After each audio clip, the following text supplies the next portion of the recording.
साथ जो अपने घर को फाउंडेशन में ही अपना जो इंफॉर्मेशन बेसिक इंफॉर्मेशन होती है उसको सही तरह यूज़ नहीं कर सकते, जिसकी वजह से वो अपना नुकसान कर बैठते हैं।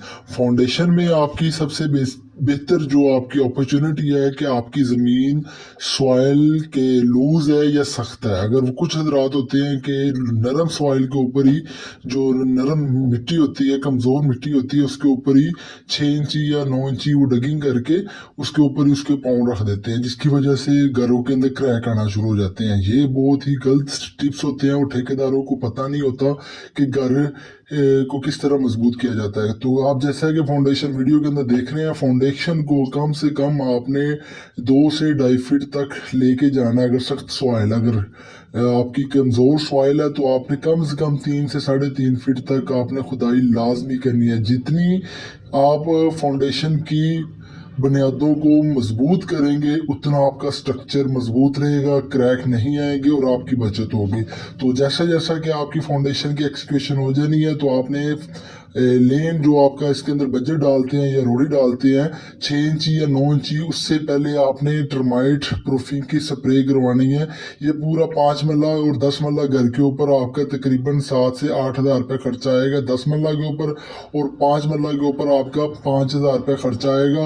और इससे ये होता है कि जो फाउंडेशन से आपकी सीपीज और जो नमी वाली जगह पे आपका टर्माइट वो निकल आती है, कीड़े मकोड़े हशरात वगैरह फाउंडेशन से आपकी दीवारों में आ जाते हैं, तो उससे कंट्रोल हो जाता है।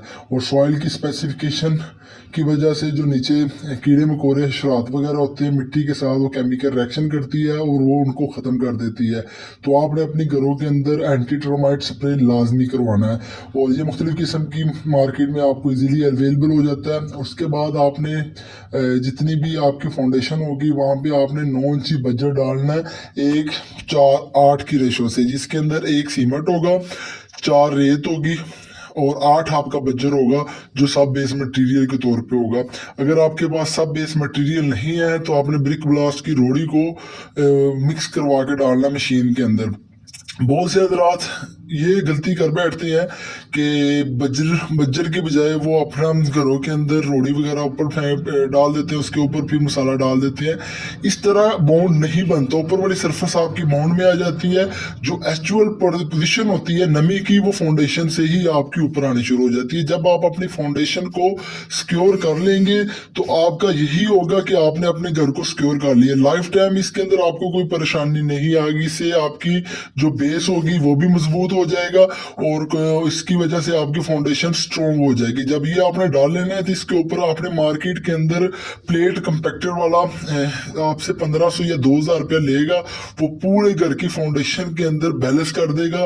क्योंकि अगर इवन आपने इसको प्लेट कंपैक्टर नहीं लगाना तो आप हाथ के दमुसे के साथ अपने लेवल को ग्राउंड कर सकते हैं। उसके आपने चारों साइडों पे प्लॉट की बुर्जरियां बना लेनी है। बुर्जी आपको एक रेफरेंस पॉइंट होता है जिसके अंदर आपने रह के अपने बिल्डिंग की डेड वॉल को उठाना होता है और आउटर स्ट्रक्चर को आपने पूरा प्लॉट करना होता है। 5 मरले का 25-45 को पूरा करना होता है। अब जिस तरह आपने अपने घर की पमेशों को एक्यूरेट कर लिया तो जिसकी वजह से आपकी दीवारों और जो एडजस्टमेंट होती है आउटर साइड से वो आपकी परेशानी खत्म हो जाती है। इसको आपने प्लम्ब के अंदर बुर्जरियां, जो बुर्जरी वगैरह होती है, बुर्जी जिसे रेफरेंस पॉइंट कहते हैं, ये लाजमी अपने घरों की एंड पे लाजमी कर लेनी है। अगर ये नहीं करनी तो आपने स्टील के जो रॉड होते हैं यानी कि 4 सूत्र का या 6 सूत्र का सरिये को वहां पे चारों कोनों पर आपने लगा देना। जब ये तब तक लगी होंगी जब तक आपकी फाउंडेशन डीपीसी लेवल तक नहीं आ जाती। इसकी वजह से आप अपना प्लॉट को पूरा कर लेते हैं और पूरा करने के बाद आपने इसका खास ख्याल रखना है कि प्लॉट का डायगोनल लाजमी निकालना है। अगर डायगोनल नहीं निकालते, डायगोनल होता है गुनिया, यानी कि 25-45 का अगर आप निकालेंगे तो आपका 51.6 इंच आपका गुनिया निकलेगा। तो ये आपने लाजमी निकाल लेना है। इसकी वजह से आपकी घरों की जो साइडों के बदगुनिये वाली परेशानी होती है वो ख़त्म हो जाती है। और जैसा जैसा कि वीडियो के अंदर मैं पूरे घर का लेआउट प्लान को चेक करके फिर एक्यूरेट, ये देखिए 45 फीट हो गया है। अगर आप ये चेक नहीं करते तो ये है कि आपकी जो बाउंड्री वॉल होती है वो 2-2, 3-3 इंच ज़्यादा हो जाती है। ये देखें, इसको कहते हैं लॉन्गिट्यूडनल रेफरेंस पॉइंट के तौर पे, जिसे डायगोनल कहते हैं, ये 51 फीट आया है। यानी कि 24 बाय आप करेंगे ना 45 को, वो आपका 51 फुट 7 इंच आएगा। जो मेरा प्लाट था ये 24 फुट 3 इंची चौड़ाई में है और लंबाई में 45 फीट है, तो इसका जो गुणिया आया है वो आया 51 फीट। तो बेसिकली आपने फाउंडेशन में सबसे पहला ख्याल करना है कि अगर आपकी ईंट है तो आपने ईंट अव्वल क्लास की लगानी है। अगर ये ईंट अव्वल क्लास के अंदर आपको खिंकर मिल जाती है तो खिंकर मार्केट के अंदर आपको इजीली 8 से 9 से 10 हज़ार के अंदर मिल जाएगी। अगर अव्वल ईंट मिलेगी तो वो आपको 14 से 15 हज़ार की मिलेगी। अगर आपकी ईंट फाउंडेशन में लगती है 18 से 20 हज़ार, जिसकी वजह से आपकी सेविंग 50 हज़ार रुपये आपका ईंटों में सेव हो जाएगा अगर आपको 10 हज़ार की मिल जाती है।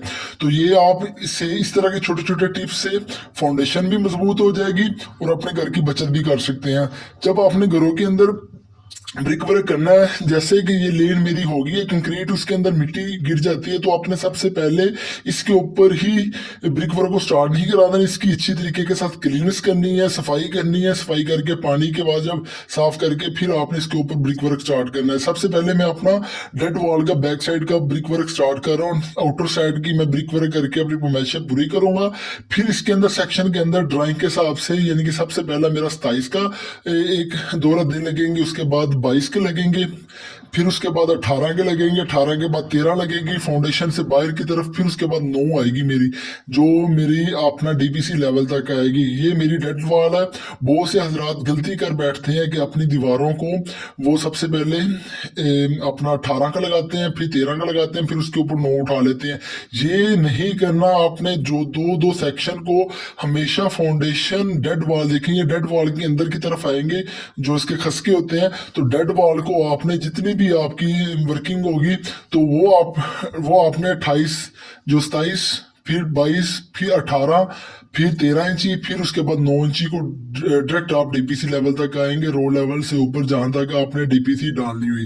तो डीपीसी के अंदर तो आपने सारा सेक्शन के अंदर देख लेना है कि फाउंडेशन के अंदर आपने जो सीमेंट रेशो होती है वो 1:6 भी यूज करते हैं, 1:5 भी यूज करते हैं। इसमें कोई मसला नहीं कि अगर आप फाउंडेशन के अंदर ब्रिक को 1:6 की निस्बत से कर लेते हैं तो नो प्रॉब्लम। जिसके अंदर 1 सीमेंट का होता है, 6 गाली रेत की होती है, तो इसको मिक्स आप अच्छे तरीके से कर लीजिएगा। और उसके बाद जैसे जैसे फाउंडेशन की ब्रिक वर्क लग रही है, आपको आइडिया हो रहा है कि हमारी चौड़ाई के अंदर 9 या 27, यानी कि 3 रद्दे मेरे पहले स्टेप के अंदर लगेंगे, चाहे वो डेड वॉल है, चाहे वो उसके ऊपर लोड आना है बिल्डिंग का। अब जैसे ही आप इसकी बिल्डिंग फाउंडेशन को सिक्योर करेंगे तो आपकी मजबूती 100% हो जाएगी। आपने इसके अंदर 2 से 3 लाख की सेविंग भी आप कर पाएंगे। अब इसके अंदर ये नहीं है कि आप सेविंग नहीं कर पाएंगे।